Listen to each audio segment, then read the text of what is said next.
We continue our off-season training camp preview episodes of Locked On Browns podcast, sticking again on the offensive side of the ball today. The offensive line.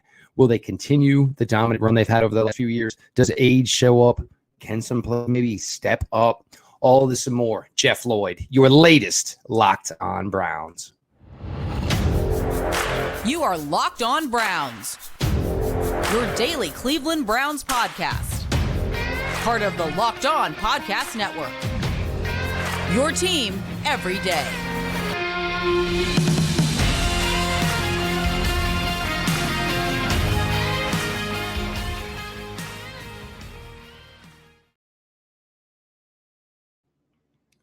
Welcome back, my friends, to the show that never ends, your daily delivery of all things Dog Pound, LGB, and the LOB, the Locked On Browns podcast, brought to you by the Locked On Podcast, your team every day. I don't know if anybody got to see New York Times doing away with local coverage, stopping coverage of all your local teams.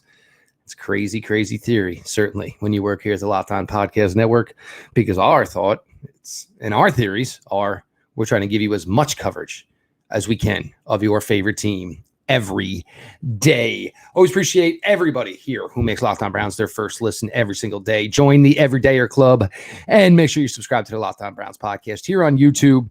Of course, notifications on, so when the content drops, you guys are all there to absorb it. And Locked On Browns is always available, always free, wherever you get your podcast. We continue, as we said in the open, with the obviously the training camp preview issues. Less than 2 weeks away, boys and girls, 2 weeks away from the Cleveland Browns opening 2023 training camp at the Greenbrier in West Virginia. When we talk about the offensive line, and this has been a special run, obviously, here over the last few years. Not everybody has been, a top-notch player. There's been times where players have been out of their minds, all pro level, of course, possibly at a Hall of Fame trajectory. Certainly one in Jedrick Wills, where have yet to see the best of Jedrick Wills. Ethan Pocic was a fantastic story last year. And of course, we'll start, I guess, here. I'll start with Jack Conklin. Of course, Jack, hurt late in the season last year. Season came to an end shortly. Browns still went ahead, worked with Jack Conklin, got him a new contract to keep him in the fold for the time being. Jack Conklin, obviously one of the first players brought in during the Barry Stefanski beginnings in 2020, of course. Now, Jack Conklin has been an absolute solid player for this Browns. His first year in 2020, all-pro status. 2021, injuries and obviously not holding up. Last year was playing really, really well until the injuries, of course, then showed up. It's always kind of been a case with Jack Conklin. And it's not difficult to evaluate Jack Conklin, but it is difficult to, have the utmost faith because that Jack Conklin has missed time. But when Jack Conklin has played and Jack Conklin shots, he's been an absolute solid player.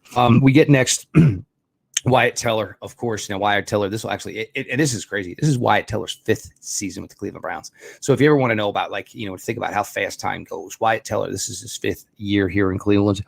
Move made originally by then general manager John Dorsey. Of course, the funny part of 2019 is they played about 55 other right guards before they finally got to Wyatt Teller.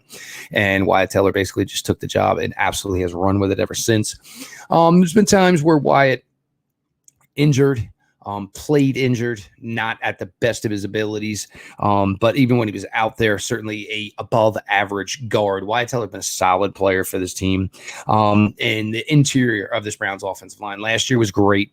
This year, we'll see the way it works because we're going to get to it in segment 3. Obviously, there's going to be a big challenge for these guys this year as far as play style.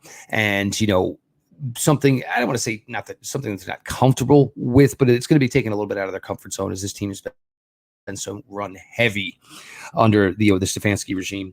Ethan Pocic, and sometimes with seasons when they don't go very well, you have storylines that are really a good storyline, but because of everything else that goes on, you don't get to it. And I would say Ethan Pocic is probably one of those. When he was originally brought in last year, all intents and purposes, you thought Nick Harris was going to be your center. Nick Harris gets hurt in the preseason. Former Browns 2022 selection. Dawson Jedrick was brought in through the draft. He has now been waived. So when it came time for a starting center week 1, Browns had to go with Ethan Pocic. And little did the Browns know, and I don't think anybody here, Browns coverage-wise, was ready for it. Ethan Pocic was a top 10 center in the NFL last year. Took to the system like a fish to water, blended, gelled in the middle with Joe Bitonio and Wyatt Teller, and turned out to be maybe one of the most unheralded transactions that was made in the 2022 offseason, but probably one of the transactions in the 2022 offseason that paid the biggest dividends. Of course, we're talking just about 2022. Maybe another 2022 transaction can pay real big dividends here in 2023. Then you get to the stalwart, obviously Joe Bitonio.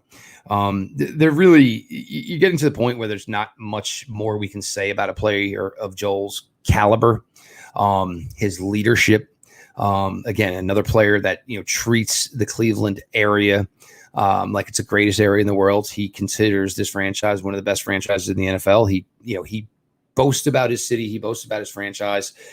Proud Cleveland Brown, doesn't do anything, anything ever to basically, hurt the brand, so to speak. Just a class individual, class man. And I truly mean it when I say a man that is on a Hall of Fame pace. You continue to churn out all pro seasons year after year. There's a pretty good chance that, when the time gets to it, you get your opportunity to head off to Canton, Ohio. And obviously Joel, this probably be a special moment for him. Has always been close with Joe Thomas. As Joe Thomas gets the opportunity this year, Joe Bitonio can kind of watch the whole opportunity take fold through the eyes of a gentleman that he spent plenty of time in the trenches with. The biggest player, and this is where this offensive line could really make a jump this year. 5th-year option obviously picked up. The Browns certainly do not want to get into a situation next offseason with Jedrick Wills, similar to the one the Cincinnati Bengals were in with Jonah Williams, where they picked up the 5th-year option. The play didn't improve. So here they are with the player stuck on their roster with a 5th-year option. And Jonah Williams, they're going to play him at the right tackle position. We'll see if that makes any difference. And basically had a replacement at left tackle. The Browns don't want to be in a similar situation because, Jack Conklin will still be here next year as he just got a new contract. But for Jed, it's just never been being able to put it all together. There's certainly been opportunities where he's looked good. There's certainly been times where he's played through injury, and I don't want to say give him a free pass, but you do understand, it's hard for somebody to, give 100% when they are not 100%. It is just that simple. But if the Browns could get the best of Jedrick Wills, if Jedrick Wills could come out this year and finally show, to have been worthy of a number 10 overall selection, it's just a coup for the Browns. You know what you've got in the interior with these 3 guys. Fantastic group, plays well, meshes well. Jack Conklin on the outside, one of the best right tackles in the NFL. If the Browns can get the jump for Jedrick Wills, I think that we've all been hoping for, not necessarily sure it's coming, but the jump from Jedrick Wills that we're all hoping for, there was a legit opportunity here that this offensive line has the opportunity to return to dominance and return to being one of the absolute best offensive lines in the NFL. So Jedrick Wills, your opportunity is here. You're certainly playing with solid established pros. Jed Wills, year 4. Will this be the year? We will certainly see in the weeks and months to come. I am Jeff Lloyd. Appreciate everybody who makes Locked On Browns their first listen. Join the Everydayers by make sure you're subscribed to the Locked On Browns YouTube channel. Notifications on. So when the content drops, you're all there to absorb it. Locked On Browns is always available, always free, wherever you get your podcasts.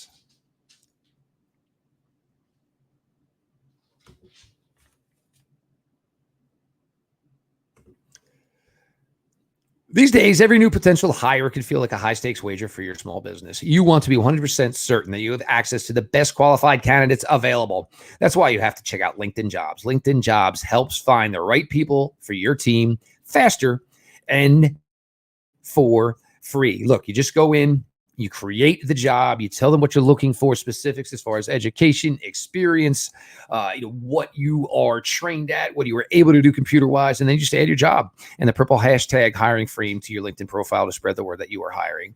Simple tools like screening questions make it easy to focus on candidates with just the right skills and experience so you can quickly prioritize who you would like to interview and hire.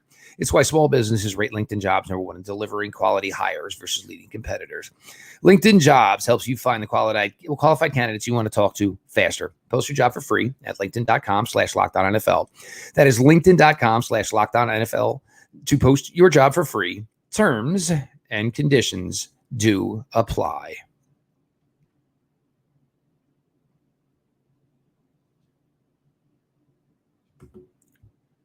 Jeff Lloyd, your latest Locked On Browns. Appreciate everybody who makes Locked On Browns their first listen. Again, subscribe to the YouTube channel. We've been talking about this the last couple of weeks as you're starting to see more and more news outlets go away from local coverage. And for us, it's just staggering here at Locked On. This is exactly what we are built on. We have a show for every team in the NFL, the NBA, the MLB, of course, professional sports, collegiate sports. So for us, this whole thought process is just berserk, but we are here for one thing and one thing only, to give you guys the greatest coverage of your favorite team every day. Now, continuing on here on Locked On Browns, continuing with the offensive line training camp preview issue. And this is where it kind of gets a little bit different this year for the Browns as opposed to years past. The depth on the Browns, normally it's been veterans, is that type of route. Michael Dunn will still be here. Michael Dunn will probably serve as the reserve guard, right guard, left guard. In hope the instances, obviously, we never get to see Michael Dunn, but Michael Dunn, any issues on the interior, of course, with Joe Bitonio or Wyatt Teller, Michael Dunn most likely going to be first guy in. But this is kind of where it does get a little bit interesting. As opposed to years past, there's not really been much young promise. If the Browns had a young promising offensive lineman, he was already starting. Jedrick Wills would probably be the closest, a semblance of that. But you start with a third-year guy, and of course, two rookie Ohio State Buckeyes. James Hudson, I guess, is going to begin the season as your swing tackle. Also, probably, as anybody may have heard in a spot I did the other day on Sports for CLE, I still think James Hudson is going to get some work as a blocking tight end. When you look at Jordan Akins, when you look at Harrison Bryant, we all know that these guys are capable receivers. The one thing we know is that neither one of them is a plus blocker. So if they're both going to make their roster, and David Njoku is by far a plus blocker, what are you going to do in short yardage? What are you going to do in goal line? Well, they did this last year with James Hudson, and it worked. As James Hudson, here in year 3, there really isn't other playing time guaranteed for James Hudson. Of course, the thought process would be Jedrick Wills and Jack Conklin go out and make 17 starts and play majority of 17 games. And, for James Hudson, you just see the way the process works. But James Hudson has been a guy who's put in the work. He's vastly improved from his rookie year to year 2.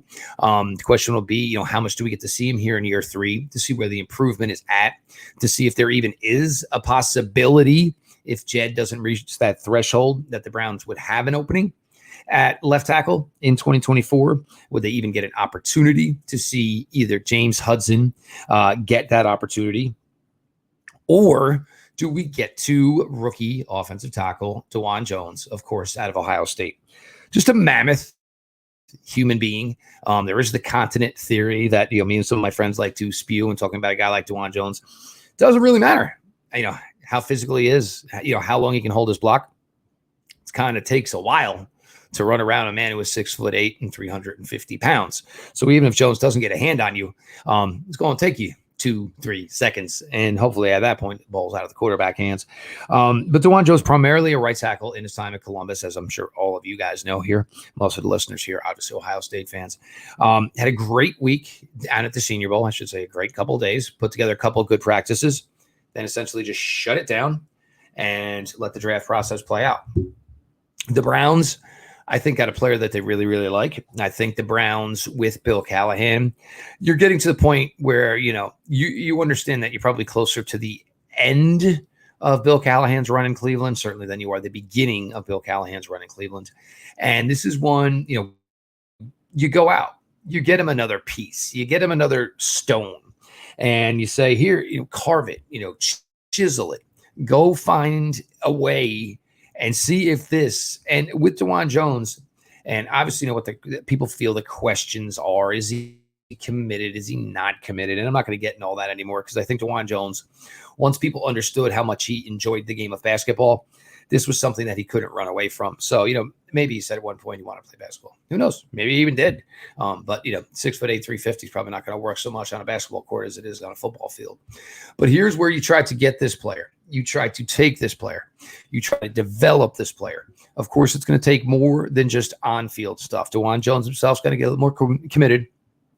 Probably has to get the weight at a more workable number, eat better, all things that guys, have to do. You're not going to be too, when you're making money, you're usually not having, Taco Bell dropped off at 2:00 in the morning. So DeJuan Jones, just a factor of, getting in better NFL shape, taking a little overall better care of himself, because the opportunity is to work with one of the greatest offensive line coaches in the history of the NFL. For a player like DeJuan Jones to reach that level is certainly there.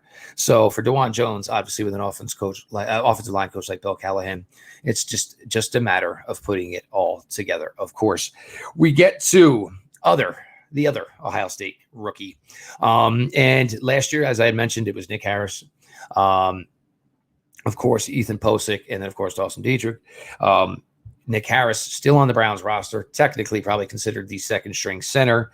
But you have to think, if it comes down to Nick Harris versus Luke Wypler, you got to believe that, Luke Wypler's got the inside track here. Both players drafted at the similar time. Nick Harris is making a little bit more money on the last year of his rookie deal.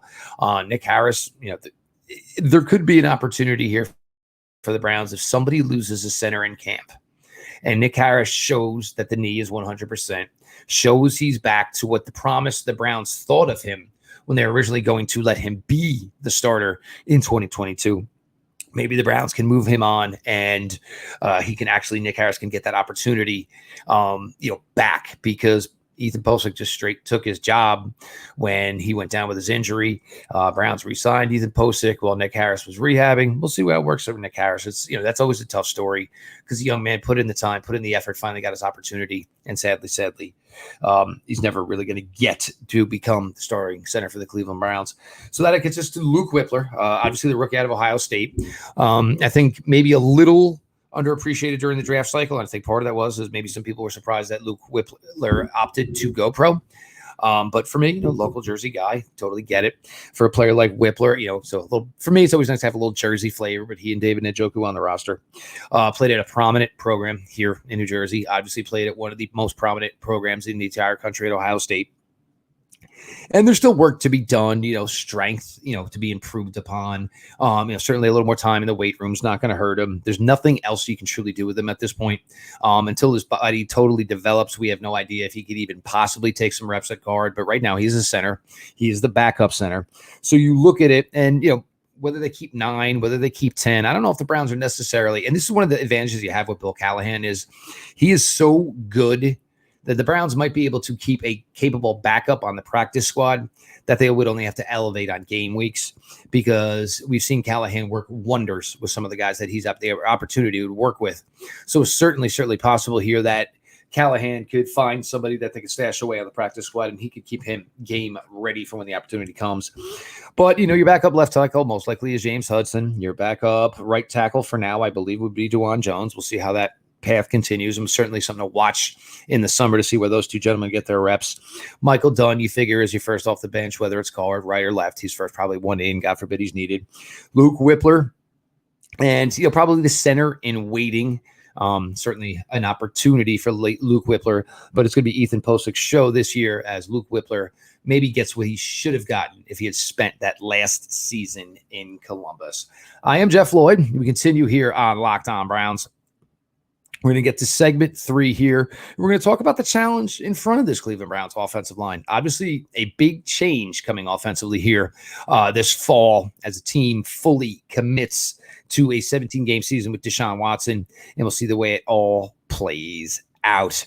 Everybody stick around. Appreciate you all for being the everyday crowd here at the Locked On Browns podcast. Bird Dogs, they make you look good. Bird Dog shorts do the exact same thing as Lululemon, but they fit way better. Coolest thing about Bird Dogs, and one of the things that lets me know a product is good. You have teenagers? I have teenagers. So this is what tells me what is good about my Bird Dogs apparel. I absolutely love the joggers. Here's a problem. I can never find them. They go into the laundry, they come out, and they get absolutely absconded by teenagers. So if you want to know whether or not a product is good enough, see whether or not it's good enough for your teenagers to take it from you. Go to birddogs.com/LockedOnNFL or enter the promo code LockedOnNFL for a free Yeti style tumbler with your order. That's birddogs.com/LockedOnNFL or promo code LockedOnNFL for a free Yeti style tumbler. You won't want to take your Bird Dogs off. We promise you.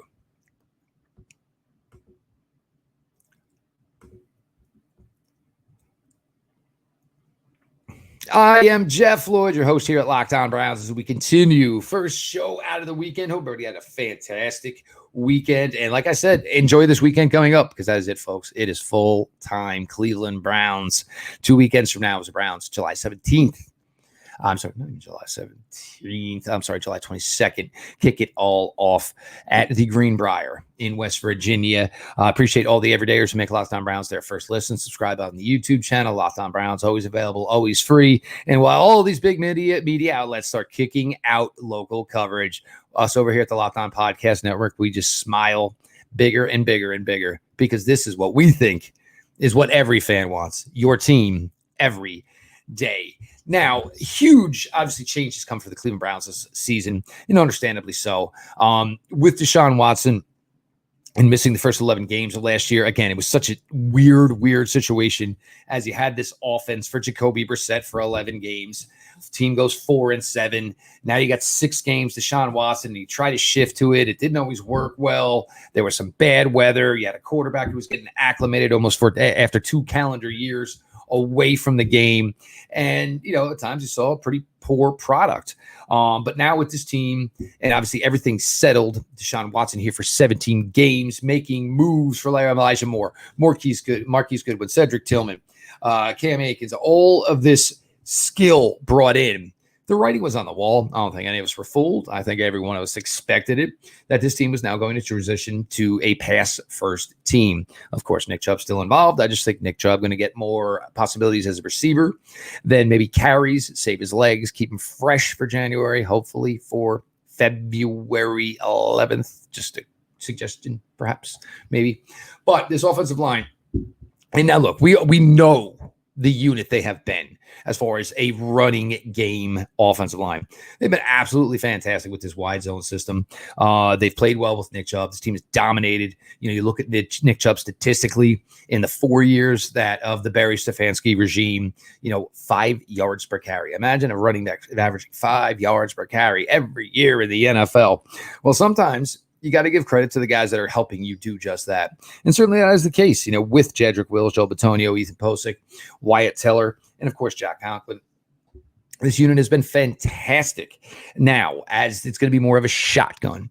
And also part of it is it's going to be more of a quarterback with legitimate, mobility. And this is something they've never had. Baker was not a mobile guy. Jacoby Brissett, certainly not a mobile guy. But Deshaun can kind of create on his own. Part of the issue is Deshaun sometimes will try too hard, hold on to it too long, and end up maybe taking a sack that he shouldn't have, not necessarily on the offensive line, but it's certainly going to be a reflection of the offensive line. But this team's going to be throwing the football a lot more. So it's just going to be getting used to that. There's, we saw a lot of 50-50. Heck, we saw weeks where Browns ran the ball more than they threw the ball. But without a Kareem Hunt on the roster, without a Dearness Johnson on the roster, we know, Jerome Ford, participating in somehow, some way, but they're just not going to be handing the ball off nearly as much. And, of course, a lot of blowouts that they win. That's certainly a possibility. But more, obviously pass pro reps for this team. And obviously Cincinnati can get after the quarterback with good edge play. Pittsburgh, obviously, inside and outside. So you're talking more opportunities for a guy like Cam Hayward, more opportunities for a guy like Highsmith, more opportunities, obviously, for a TJ Watt. So the brand has to be there up front, and it's got to be there on the interior, and it's certainly got to be there on the exterior. Of course, you get to the Ravens, who, bring a bunch of pass rushers themselves as well. it's going to be paramount, because I think we're also excited. And I know I certainly am excited when we talk about this Browns passing game here in 2023, but you need to think and understand more that it's just going to be a lot more of a toll. And to be honest, I mean, Joel Bitonio is no spring chicken. We all know that. Jack Conklin is no spring chicken. We all know that. Wyatt Teller has had some injuries. Ethan Pocic is probably pretty fresh for his age. Not a lot of time had played in Seattle. And then there is, of course, Jedrick Wills. And, with Jedrick Wills and, some of the deficiencies had in his time, having now at this point, this type of pressure on him, as the left tackle of this team, knowing this team is looking to throw the ball more, it just becomes more and more crucial again that Jedrick Wills take this step. And if Jedrick Wills takes this step and this offensive line does handle, of course, the up kick in more passing reps, they're going to go back to probably being the top offensive line in the NFL.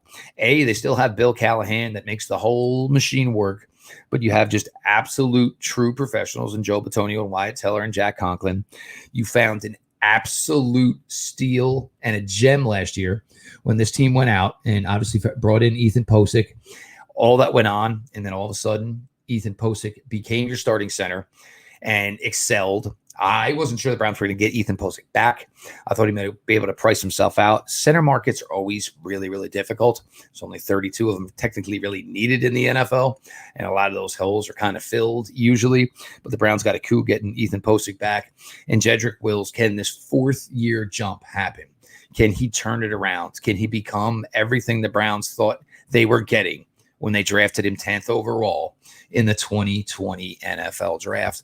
So if you haven't gotten to the other episodes yet, we certainly covered the tight end position. We've covered the running back position. We've covered the wide receiver position, obviously offensive line here. So only one positional group left on the offensive side of the ball. That'll be coming tomorrow as we will get a little bit deeper into the quarterbacks, Deshaun Watson, Josh Dobbs, and of course, DTR, Dominique Rogers.